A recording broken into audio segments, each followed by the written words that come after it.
वाहिगुरु साहिब जीओ।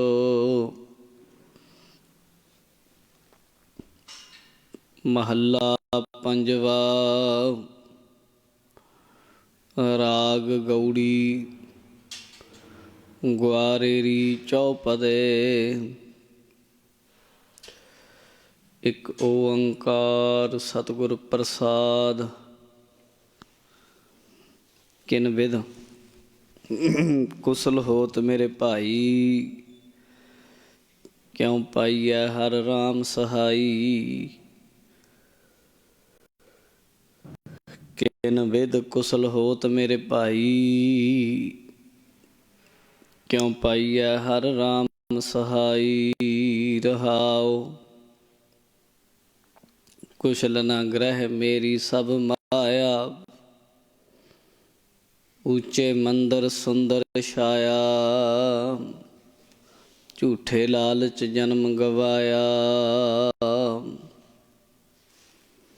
हस्ती घोड़े देख विगासा। लश्कर जोड़े नेब खवासा, गल जेड़ी हमें के फासा। राज कमावै दह दिस सारी, माणै रंग भोगै माणै रंग भोग बहु नारी। जो नरपत सुपनै पेखारी, एक कुशल मोह को सतगुरु बताया। हर जो किश करे सो हर क्या भगतां पाया। जन नानक हउमैं मार समाया, इन विध कुशल होत मेरे भाई। इउं पाइयै हर राम सहाई। रहाओ दूजा। वाहिगुरु जी का खालसा, वाहिगुरु जी की फतेह। परम सत्कारयोग गुरु रूप गुरु प्यारी साध संगत, आप जी वड्डियां भागां वाले हो। जो दीन दुनिया दे मालक सतगुरु श्री गुरु ग्रंथ साहिब जी दी पावन पवित्र हजूरी अंदर शोभत होके पावन तुरकी बाणी इलाही बाणी दी शब्द विचार कथा दे नाल अपने चित्त नूं जोड़ रहे हो। गुरु ग्रंथ है महाराज की बाणी की लड़ीवार कथा चल रही है, जो कि अज की पावन विचार 175 अंग तो आरंभ हो जाएगी। महला पंजवा। पंचम पातशाह सतगुरु श्री गुरु अर्जन देव जी, उन्हों की रसना तो ये पावन पवित्र इलाही बाणी उचारण हुई है। राग गौड़ी ग्वारेरी चौपदे। ये राग का नाम गौड़ी है ते ग्वारेरी इसकी किस्म है। चौपदे जिनी 4 पदियां वाला ये शब्द है जिसनों असी अज विचारना है। एक ओंकार सतगुर प्रसाद। मंगल है एक, परमात्मा एक है। ओंकार सर्ब दा प्रकाशक है। सतगुर प्रसाद, सतगुरु दी प्रसाद कृपा दे नाल उहदी प्राप्ति हुंदी है। ये मंगल है। इस शब्द विच 2 रहाओ दीयां पंक्तियां ने। एक ते रहाओ जो लगभग शब्दां विच हुंदा ही है, पर इहदे विच एक लास्ट वाली पंक्ति च भी रहाओ है, उहदे विच लिखिआ रहाओ दूजा। दरअसल ये है कि पहले रहाओ विच एक सवाल है ते दूजे दे विच उहदा उत्तर है।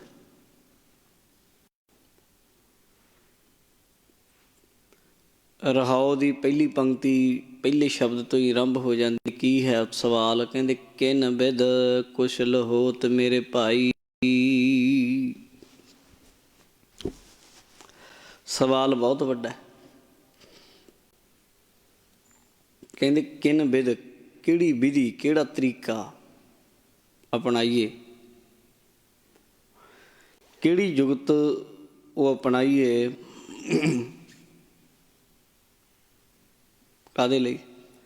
ਕਹਿੰਦੇ ਕੁਸ਼ਲ ਹੋਤ ਮੇਰੇ ਭਾਈ, ਜਿਹਦੇ ਨਾਲ ਸੁਖ ਬਣ ਜਾਵੇ, ਜਿਹਦੇ ਨਾਲ ਮੈਂ ਸੁਖੀ ਹੋ ਜਾਵਾਂ। ਉਹ ਕਿਹੜਾ ਤਰੀਕਾ, ਉਹ ਕਿਹੜੀ ਜੁਗਤ, ਉਹ ਕਿਹੜਾ ਰਾਹ ਅਪਣਾਈਏ ਜਿਹਦੇ ਕਰਕੇ ਅੰਦਰੋਂ ਸੁਖ ਮਿਲ ਜਾਵੇ, ਅੰਦਰੋਂ ਨਾ ਤੜਫਾਂ, ਦੁਖੀ ਨਾ ਹੋਵਾਂ। ਪਹਿਲਾ ਨਾਲ ਹੀ ਕਿਉਂ ਪਾਈਐ ਹਰ ਰਾਮ ਸਹਾਈ। ਤੇ ਰਾਮ ਪਰਮਾਤਮਾ ਵਾਹਿਗੁਰੂ ਰਮਿਆ ਹੋਇਆ ਜੋ ਸਭ ਦੀ ਸਹਾਇਤਾ ਕਰਨ ਵਾਲਾ, ਉਹਨੂੰ ਕਿਵੇਂ ਪਾਈਏ, ਉਹਦੀ ਪ੍ਰਾਪਤੀ ਕਿਵੇਂ ਹੋਵੇ ਤੇ ਸੁੱਖ ਕਿਵੇਂ ਮਿਲੇ। ਰਹਾਓ, ਇਹ ਸਵਾਲ ਹੈ। ਫਿਰ ਕੁਝ ਉੱਤਰ ਆਏ ਕਿ ਮਹਾਰਾਜ ਬੰਦੇ ਕੋਲ ਸੋਹਣੇ ਘਰ ਹੋਣ, ਗ੍ਰਸਤੀ ਹੋਵੇ, ਬੰਦਾ ਸੁਖੀ ਹੈ। ਜਾਂ ਬੰਦੇ ਕੋਲ ਬਹੁਤ ਸਾਰੀ ਮਾਇਆ ਹੋਣੀ, ਪੈਸਾ ਹੋਣਾ, ਇਹਦੇ ਨਾਲ ਬੰਦਾ ਸੁਖੀ ਹੋ ਸਕਦਾ? ਲੱਗਦਾ ਬੰਦੇ ਨੂੰ ਇੱਦਾਂ ਆਮ ਤੌਰ 'ਤੇ ਕਿ ਗ੍ਰਸਤ ਜੀਵਨ ਵਿੱਚ ਬੜਾ ਸੁੱਖ ਹੋਵੇਗਾ। ਪਰ ਮਹਾਰਾਜ ਕਹਿੰਦੇ ਕੁਸ਼ਲ ਨਾ ਗ੍ਰਹਿ। ਨਹੀਂ, ਸੁੱਖ ਨਹੀਂ ਹੈ। ਕੋਈ ਆਖੇ ਵੀ ਗ੍ਰਸਤੀ ਉਹ ਇਕੱਲੇ ਸੁਖੀ ਹੈ, ਨਾ। ਆਮ ਤੌਰ 'ਤੇ ਸਗਲ ਧਰਮ ਹੈ, ਗ੍ਰਸਤ ਪ੍ਰਧਾਨ ਹੈ। ਭਾਈ ਗੁਰਦਾਸ ਜੀ ਨੇ ਆਖਿਆ ਹੈ, ਸਾਡੇ ਵਿੱਚ ਇਹ ਗੱਲ ਕਹੀ ਜਾਂਦੀ ਹੈ ਵੀ ਗ੍ਰਸਤ ਧਰਮ ਹੈ ਜਿਹੜਾ ਸਭ ਤੋਂ ਉੱਤਮ ਹੈ।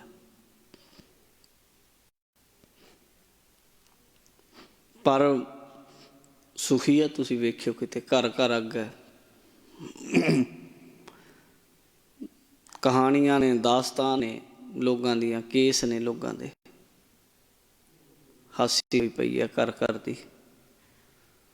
ਜਿਹੜੀ ਮੁੱਠੀ ਬੰਦ ਹੈ, ਜਿਹਦਾ ਪੜਦਾ ਹੈ, ਬਸ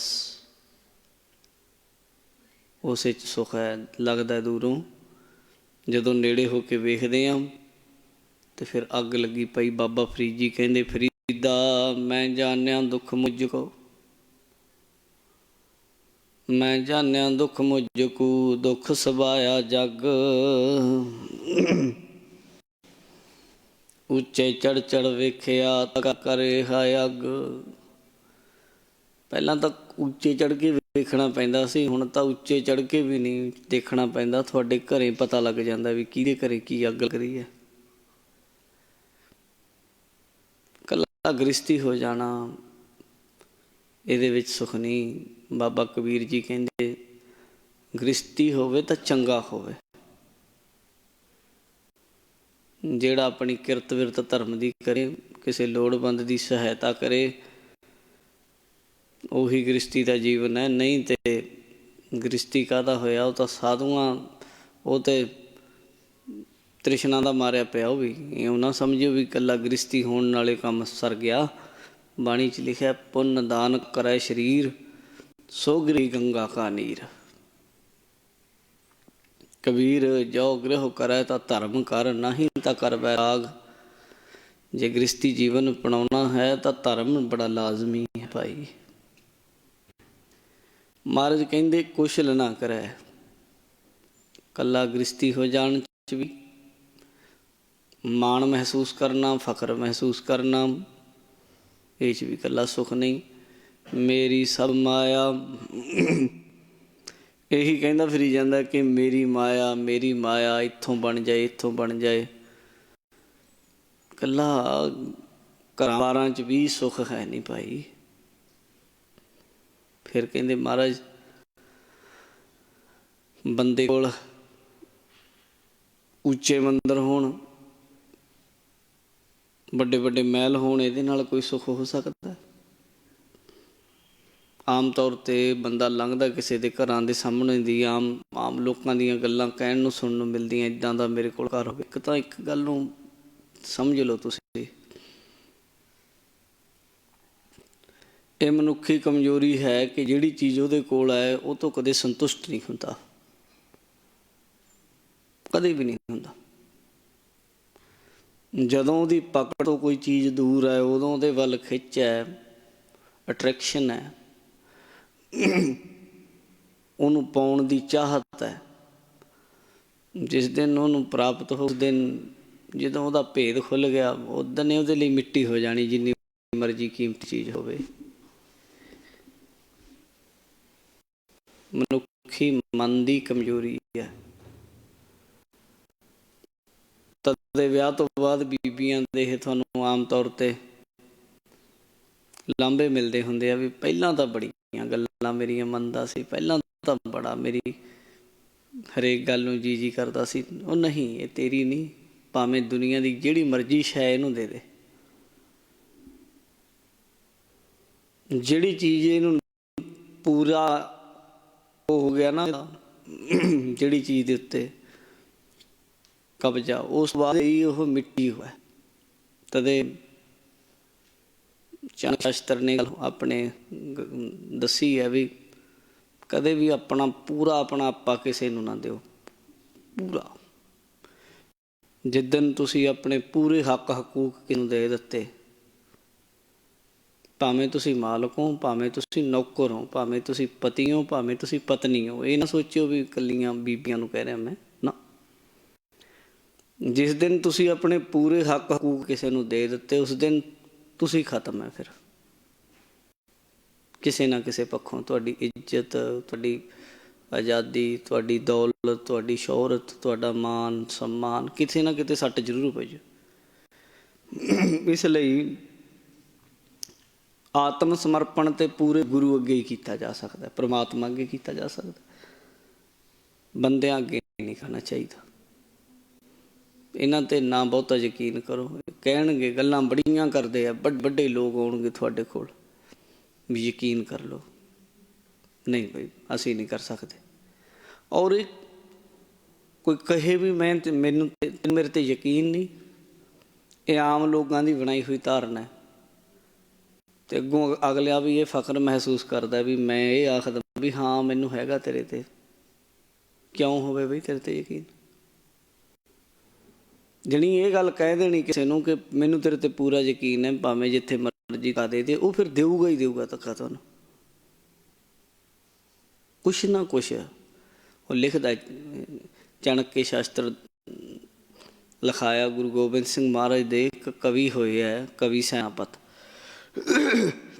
ਕਵੀ ਸੈਨਾਪਤ ਨੇ ਇੱਕ ਕੁਟੱਲੇ ਚਾਣਕ ਨੀਤੀ ਲਿਖੀ, ਗੁਰੂ ਗੋਬਿੰਦ ਸਿੰਘ ਜੀ ਨੇ ਲਿਖਵਾਈ। ਕਵੀ ਸੈਨਾਪਤ ਲਿਖਦਾ ਹੈ ਕਿ ਅਤ ਸੁਧੇ ਨਾ ਹੋਈ ਹੈ, ਕਸ਼ਕ ਟੇਢ ਮਨ ਮਾਹੇ, ਸਿੱਧੀ ਲੱਕੜੀ ਕਾਟ ਤੇ ਟੇਢੀ ਕਾਟਤ ਨਾ ਹੈ। ਵਾਲੇ ਅਣਜਾਣ ਵਾਲੇ ਸਿੱਧੇ ਨਾ ਰਹੋ, ਕੁਛ ਥੋੜਾ ਥੋੜਾ ਰੱਖੋ, ਮਾੜਾ ਮੋਟਾ। ਤੇ ਕਿਉਂ ਸਿੱਧੀ ਲੱਕੜੀ ਨੂੰ ਹਰ ਕੋਈ ਹੱਥ ਪਾਉਂਦਾ ਤੇ ਟੇਢੀ ਨੂੰ ਨਹੀਂ। ਧੋਖੇ ਵੀ ਉਹਨਾਂ ਨਾਲ ਹੁੰਦੇ ਜਿੱਥੇ ਯਕੀਨ ਹੋ ਜਾਂਦਾ, ਜਿੱਥੇ ਯਕੀਨ ਨਹੀਂ ਉੱਥੇ ਧੋਖੇ ਨਹੀਂ ਹੁੰਦੇ ਛੇਤੀ। ਇਸ ਲਈ ਮਨੁੱਖੀ ਸੁਭਾਵ ਹੈ ਕਿ ਜਿਸ ਚੀਜ਼ ਨੂੰ ਉਹਨੇ ਪਾ ਲਿਆ ਉਸ ਤੋਂ ਬਾਅਦ ਉਹਦੀ ਕਦਰ ਨਹੀਂ ਉਹ ਕਰਦਾ। ਜਿਹੜੀਆਂ ਮੰਜ਼ਿਲਾਂ 'ਤੇ ਜਾਂ ਜਿਹੜੀਆਂ ਪਦਵੀਆਂ 'ਤੇ ਤੁਸੀਂ ਜਾਣਾ ਚਾਹੁੰਦੇ ਹੋ, ਪੂਰੀ ਸ਼ਿੱਦਤ ਨਾਲ ਦਾ ਕੰਮ ਕਰਦਾ ਉੱਥੇ ਪਹੁੰਚਣ ਲਈ। ਪਰ ਜਿਹੜੇ ਉੱਥੇ ਪਹੁੰਚੇ ਹੋਏ ਆ ਉਹਨਾਂ ਨੂੰ ਪੁੱਛ ਕੇ ਵੇਖੋ ਵੀ ਉਹ ਸੁਖੀ ਨੇ? ਉਹਨਾਂ ਦੀ ਜ਼ਿੰਦਗੀ ਦੀ ਭੱਜ ਨੱਠ ਮੁੱਕ ਗਈ, ਖਤਮ ਹੋ ਗਈ, ਉਹ ਸ਼ਾਂਤ ਹੋ ਗਏ? ਨਹੀਂ, ਹੈ ਨਹੀਂ। ਉਹ ਅੱਗੇ ਕਿਤੇ ਹੋਰ ਝਾਕ 'ਚ ਨੇ। ਸਭ ਕੁਝ ਹੈ। ਇਸ ਲਈ ਕਿਸੇ ਨੇ ਮਹਾਰਾਜ ਨੂੰ ਆਖਿਆ, ਮਹਾਰਾਜ ਜੇ ਮੰਦਰਾਂ 'ਚ ਸੁੱਖ ਹੋਣਾ? ਮਹਾਰਾਜ ਕਹਿੰਦੇ ਨਾ, ਸੁੰਦਰ ਛਾਇਆ ਸੋਹਣੇ ਬਗੀਚਿਆਂ 'ਚ ਸੁੱਖ ਹੋਣਾ, ਜਿਹੜੇ ਸੋਹਣੇ ਸੋਹਣੇ ਬਾਗ ਨੇ ਉਹਨਾਂ 'ਚ ਕਿਤੇ ਸੁੱਖ ਹੋਣਾ। महाराज कहते ना, ऊंचे मंदिर सुंदर छाया, ਉੱਚੇ ਉੱਚੇ महल, एक एक दो दो तीन तीन मंजिले, सत्त सत्त मंजिले लोगों के महल घर। ਐਂ ਥੱਲੇ ਖੜ ਕੇ ਉੱਤੇ ਨੂੰ ਵੇਖੋ, ਮੁੱਕਦੀਆਂ ਨਹੀਂ, ਗਿਣਤੀ ਨਹੀਂ ਹੁੰਦੀ ਵੀ ਕਿੰਨੇ ਕੁ ਉੱਚੇ ਮੰਦਰ ਨੇ, ਮਹਿਲ ਨੇ। ਸੋਹਣੀ ਛਾਂ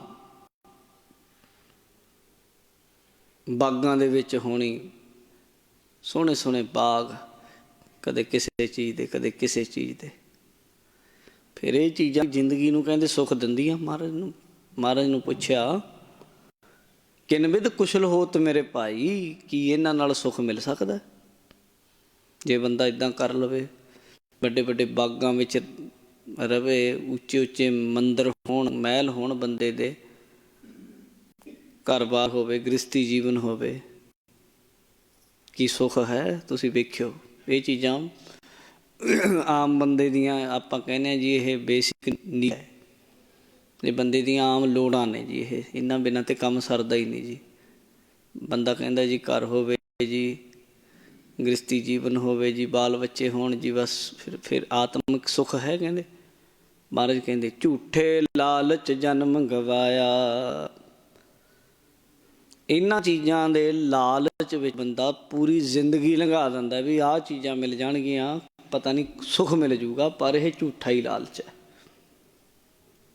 ਜਦੋਂ ਇੱਥੇ ਪਹੁੰਚਦਾ ਤੇ ਫਿਰ ਪਿੱਛੇ ਨਿਗਾਹ ਮਾਰਦਾ ਤੇ ਇਹਨੂੰ ਇਉਂ ਲੱਗਦਾ ਵੀ ਮੈਂ ਜਿਸ ਚੀਜ਼ ਲਈ ਸਾਰੀ ਜ਼ਿੰਦਗੀ ਭੱਜ ਨੱਠ ਕਰਦਾ ਰਿਹਾ, ਉਹ ਤਾਂ ਮਿੱਟੀ ਹੈ, ਉਹ ਤਾਂ ਮੈਂ ਹੰਸ ਸਮਝੀ ਗਿਆ, ਹੈ ਨਹੀਂ ਸੀ ਕੁਛ। ਸਮਝੀ ਗਿਆ ਸੋਨਾ, ਪਰ ਹੈ ਤਾਂ ਐਵੇਂ ਹੀ ਸੀ, ਕੁਛ ਵੀ ਨਹੀਂ। ਜਾਣੀ ਉੱਥੇ ਪਹੁੰਚ ਕੇ ਬੰਦੇ ਨੂੰ ਇਹ ਮਹਿਸੂਸ ਹੁੰਦਾ ਹੈ, ਜਿਹੜੇ ਇਸ ਮੰਜ਼ਿਲ 'ਤੇ ਪਹੁੰਚ ਗਏ,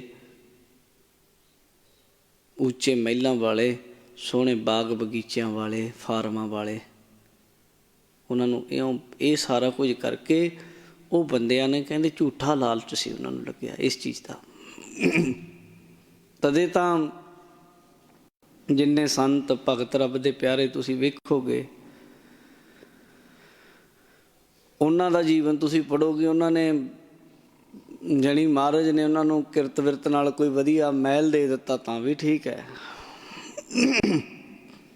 ਨਹੀਂ ਕੁੱਲੀ 'ਚ ਵੀ ਉਹਨਾਂ ਨੇ ਜ਼ਿੰਦਗੀ ਬਿਤਾਈ ਹੈ। ਕੋਈ ਉਹਨਾਂ ਨੂੰ ਇਸ ਚੀਜ਼ ਦਾ ਹੈ ਨਹੀਂ ਸੀ ਵੀ ਸਾਡੇ ਕੋਲ ਕੁੱਲੀ ਹੈ ਕਿ ਮਹਿਲਾਂ ਵਾਲੇ ਚੰਗੇ ਹੋਣਗੇ, ਨਾ। ਕੁੱਲੀਆਂ 'ਚ ਵੀ ਬਾਣੀ 'ਚ ਲਿਖਿਆ, ਮਾਰ ਕੰਡੇ ਤੇ ਕੋ ਅਧਿਕਾਈ, ਜਿਨ ਤ੍ਰਿਣ ਧਰ ਮੂੰਡ ਬਲਾਏ।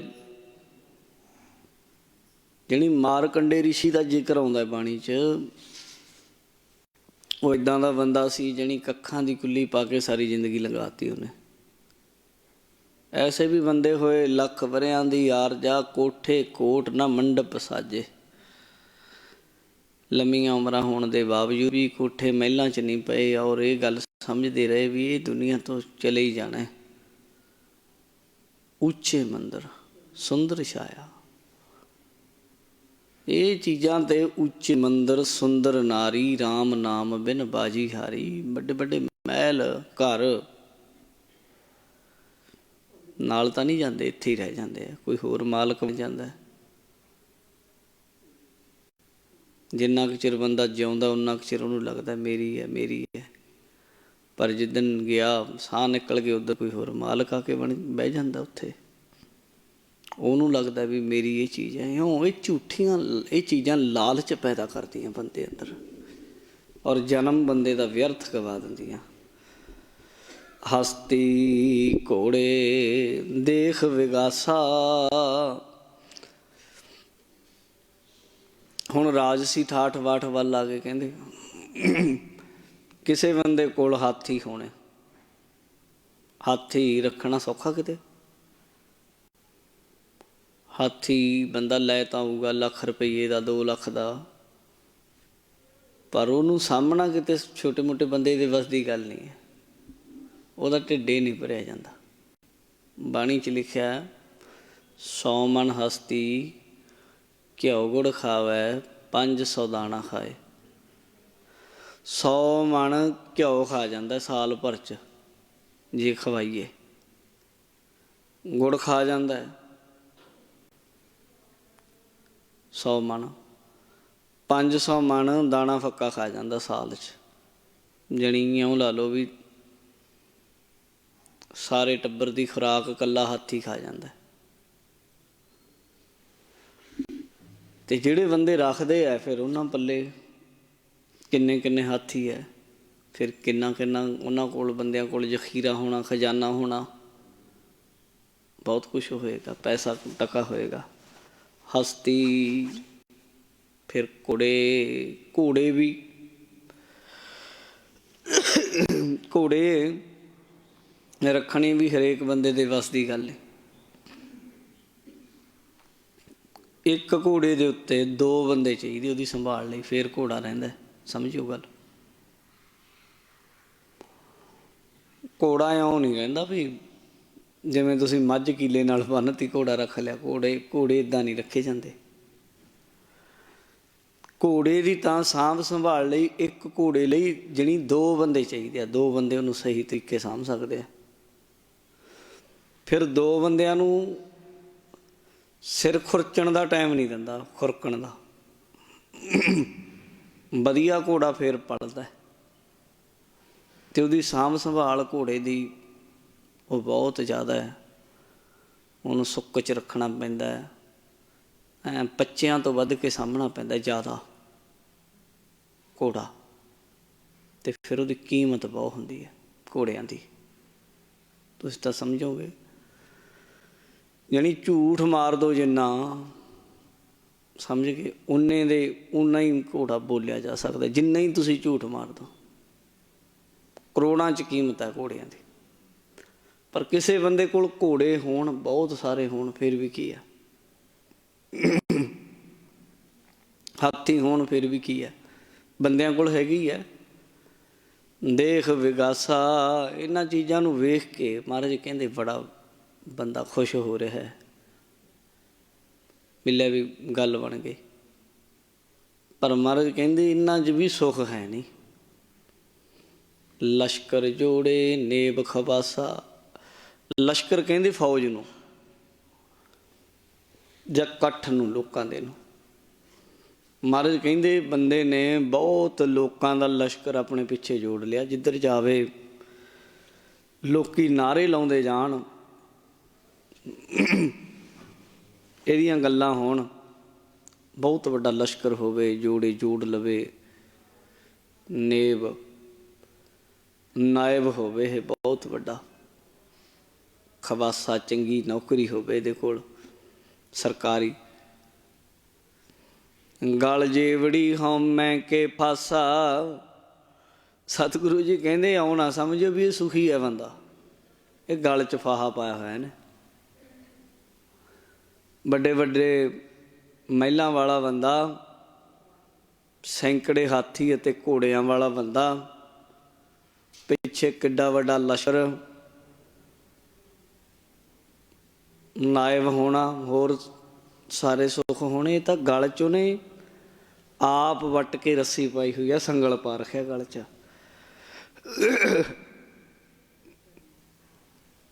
ਇਹ ਚੀਜ਼ਾਂ ਇਹਨੂੰ ਸੁੱਖ ਨਹੀਂ ਦਿੰਦੀਆਂ।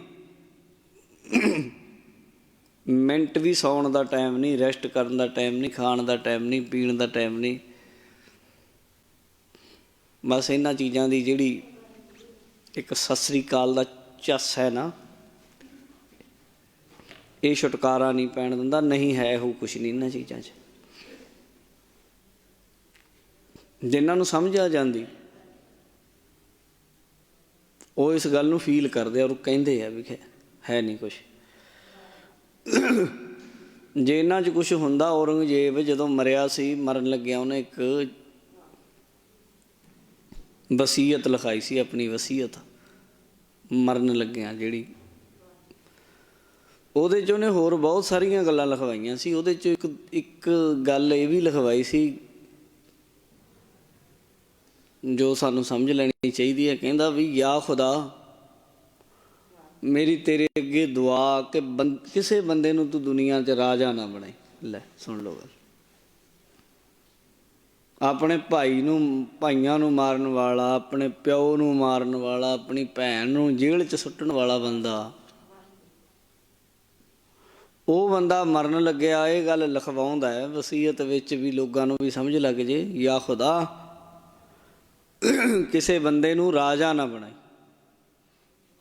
ਪਹਿਲੀ ਗੱਲ, ਜੇ ਕੋਈ ਬਣ ਵੀ ਜਾਵੇ ਤਾਂ ਮੇਰੇ ਵਰਗਾ ਨਾ ਬਣੇ। ਉਹਦੀ ਕਿੱਡੀ ਵੱਡੀ ਸਲਤਨਤ ਸੀ, ਕਿੰਨੀ ਪਾਵਰ ਸੀ।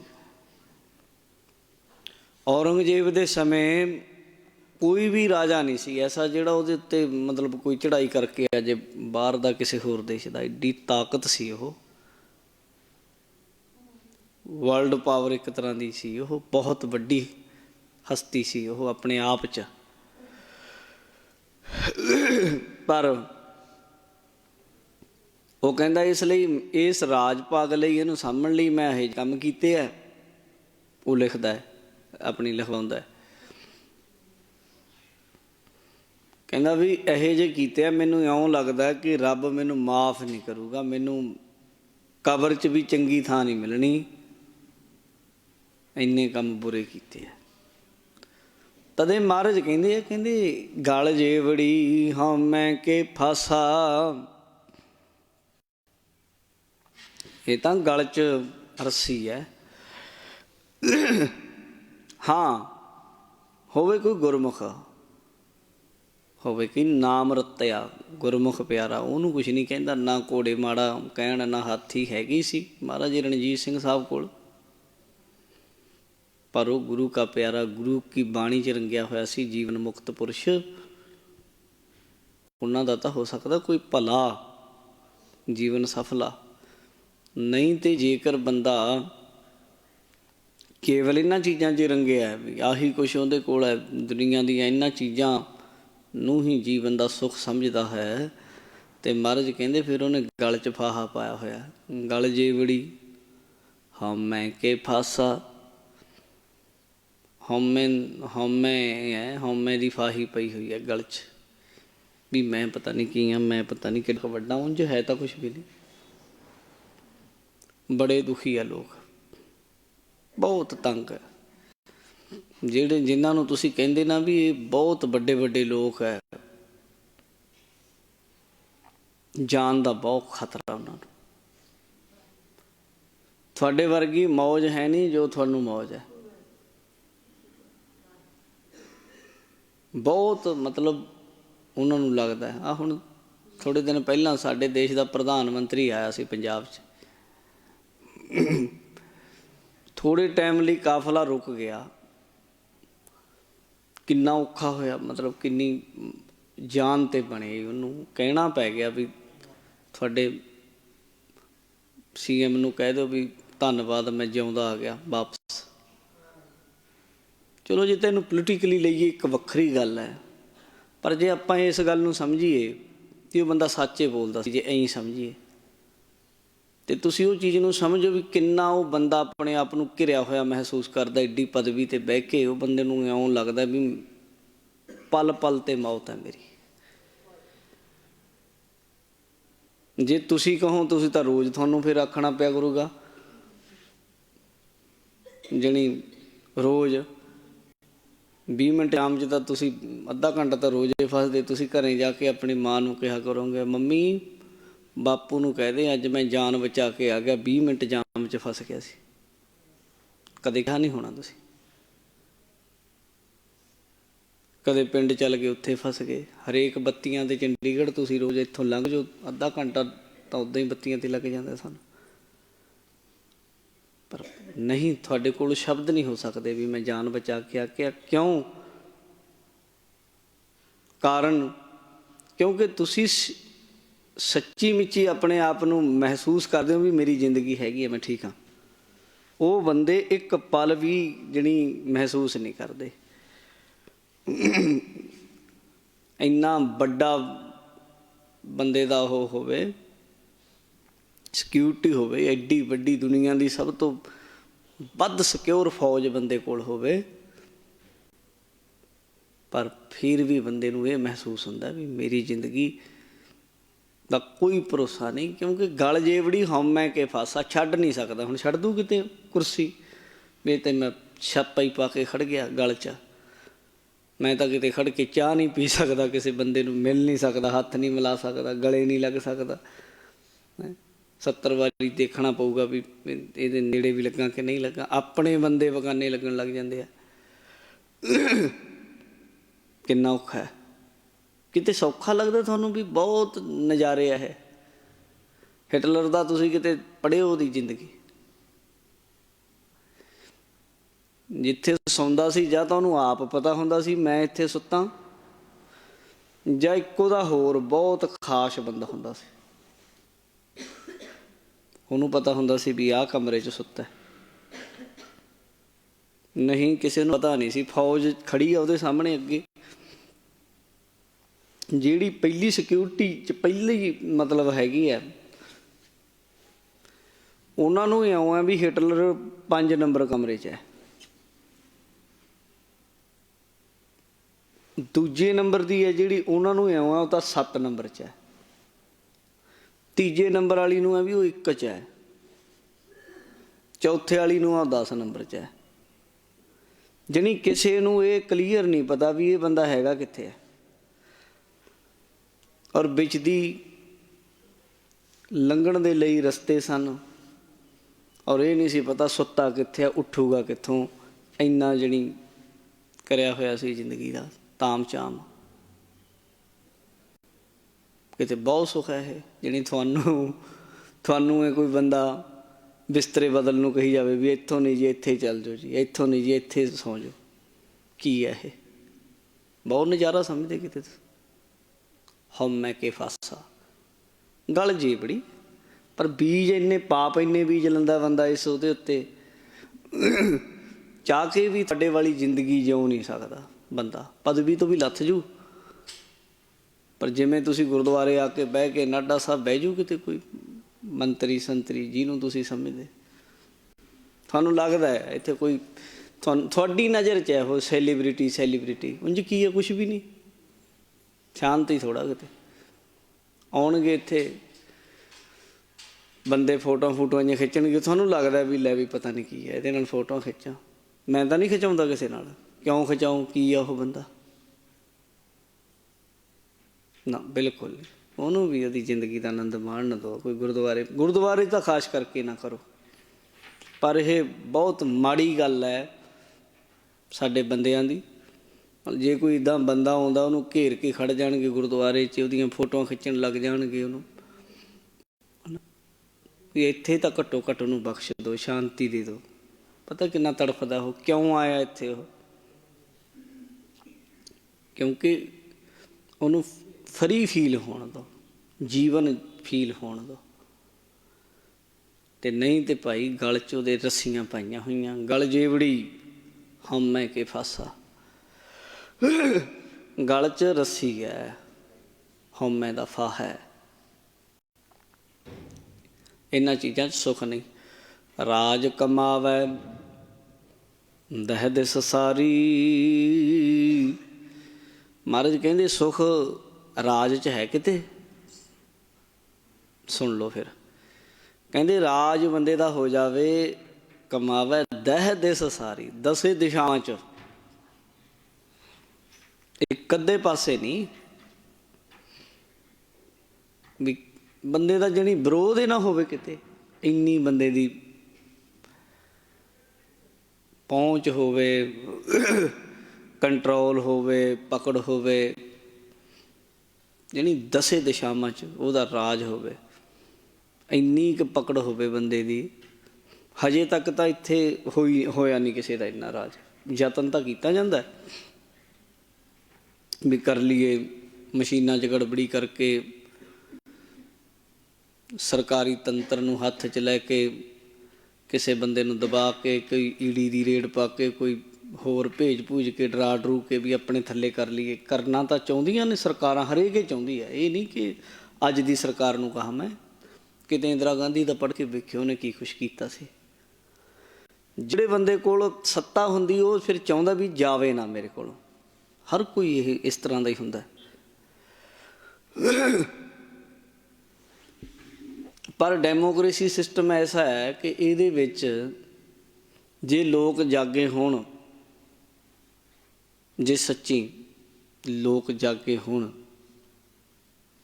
ਐ ਨਹੀਂ ਕਿ ਇਹ ਮਤਲਬ ਉਹ ਜੇ ਬਹੁਤ ਸਿਆਣੇ ਹੋਣ ਤਾਂ ਕਦੇ ਵੀ ਇਹ ਨਹੀਂ ਹੁੰਦਾ। ਲੋਕਾਂ ਦੀ ਰਾਏ ਹੁੰਦੀ, ਕਦੇ ਕੋਈ ਥੋੜ੍ਹੇ ਜਿਹੇ ਕਿਸੇ ਨਾਲ, ਥੋੜ੍ਹੇ ਜਿਹੇ ਕਿਸੇ ਨਾਲ, ਐਂ ਹੁੰਦਾ। ਪਰ ਜੇਕਰ ਗੁਰੂ ਜੀ ਕਹਿੰਦੇ ਕਿਸੇ ਬੰਦੇ ਦੀ ਛੱਡੇ ਦਿਓ ਤੁਸੀਂ ਇਹ ਗੱਲ ਕਿ ਕਿਸੇ ਪਾਸੇ ਉਹਦੀ ਨਾ ਹੋਵੇ, ਬੰਗਾਲ 'ਚ ਨਹੀਂ ਹੈ ਜੀ, ਪੰਜਾਬ 'ਚ ਨਹੀਂ ਹੈ ਜੀ, ਹੁਣ ਯੂਪੀ ਵੀ ਚੱਲ ਜੂਗੀ ਜੀ, ਕੋਈ ਰਾਜ 'ਚ ਹੈਗਾ, ਕੋਈ ਹੈਗਾ, ਇਉਂ ਨਾ, ਉਹਦੀ ਬੰਦੇ ਦੀ ਜਿਹੜੀ ਸਾਰੇ ਪਾਸੇ ਹੋਵੇ, ਜਿੱਧਰ ਜਾਵੇ ਉਹਦੀ ਜੈ ਜੈਕਾਰ ਹੋਵੇ, ਇੰਨੀ ਪਾਵਰ ਬੰਦੇ ਦੀ ਹੋਵੇ ਜਿਹੜੀ ਉਹਦਾ ਵਿਰੋਧੀ ਨਾ ਕੋਈ ਹੋਵੇ।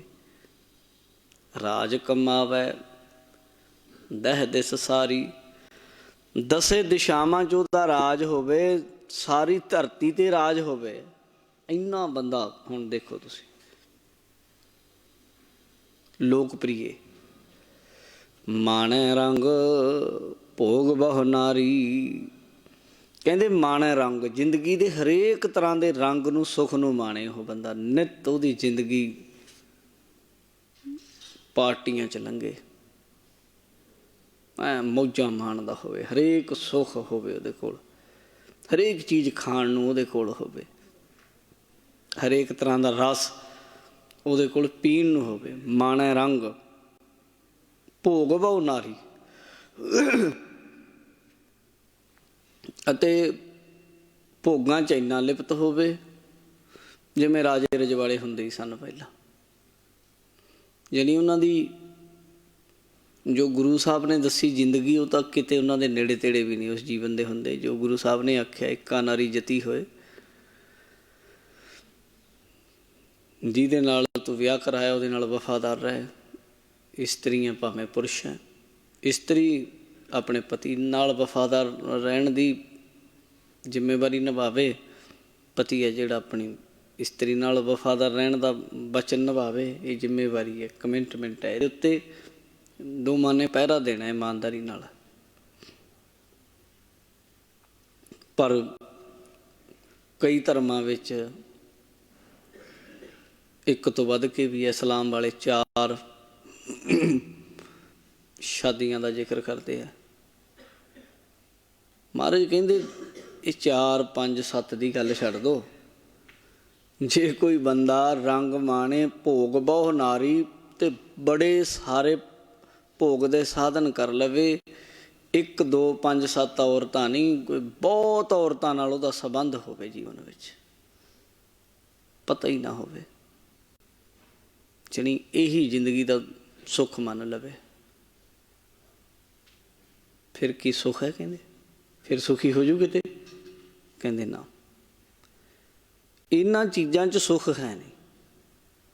ਜਿੰਨਾ ਭਟਕੀ ਜਾਊਗਾ ਇਹਨਾਂ ਚੀਜ਼ਾਂ 'ਚ ਦੁਖੀ ਹੋਊਗਾ, ਜਿੰਨਾ ਉਹ ਵੱਧ ਪਊਗਾ ਇਹਦੇ ਵਿੱਚ ਵਾਸ਼ਨਾ 'ਚ, ਤ੍ਰਿਪਤੀ ਨਹੀਂ ਹੁੰਦੀ।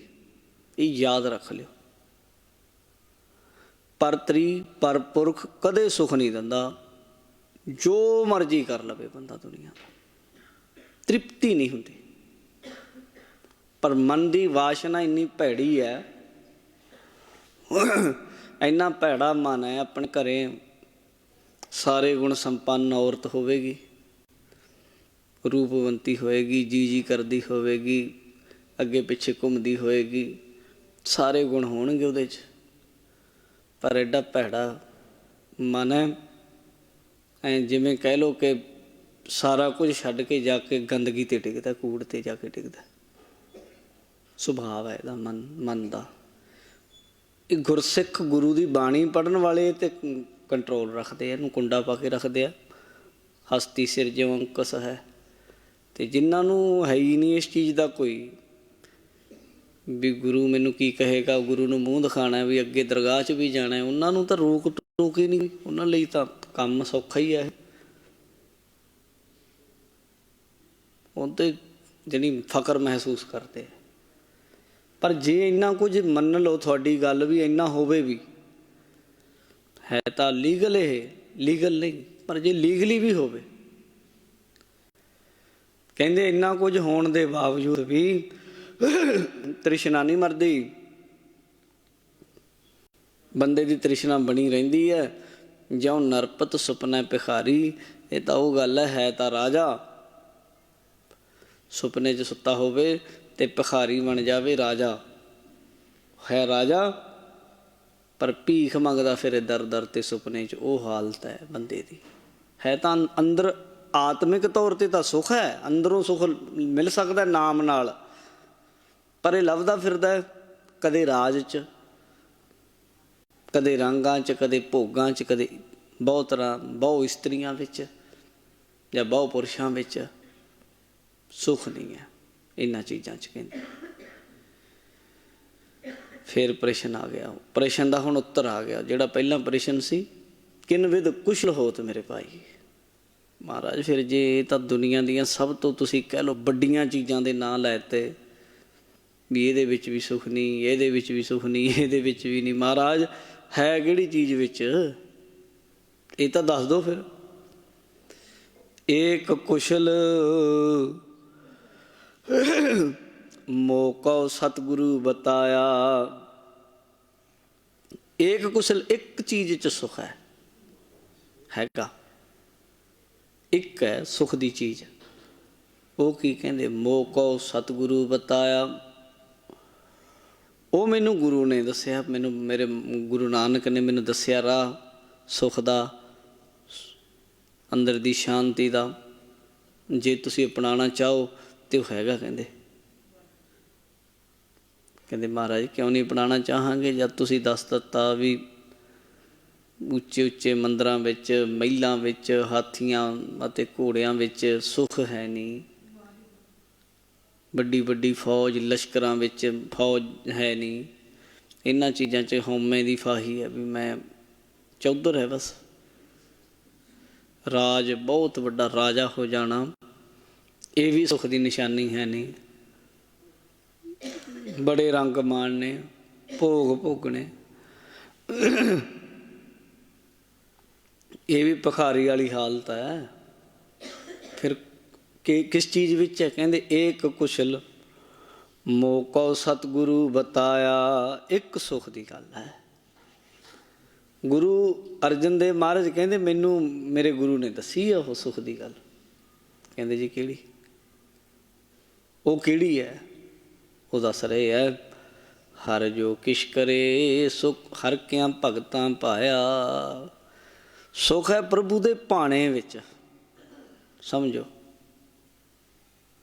ਉਹਦੇ ਅਨੁਸਾਰ ਹੀ ਹੋ ਕੇ ਚੱਲਣਾ।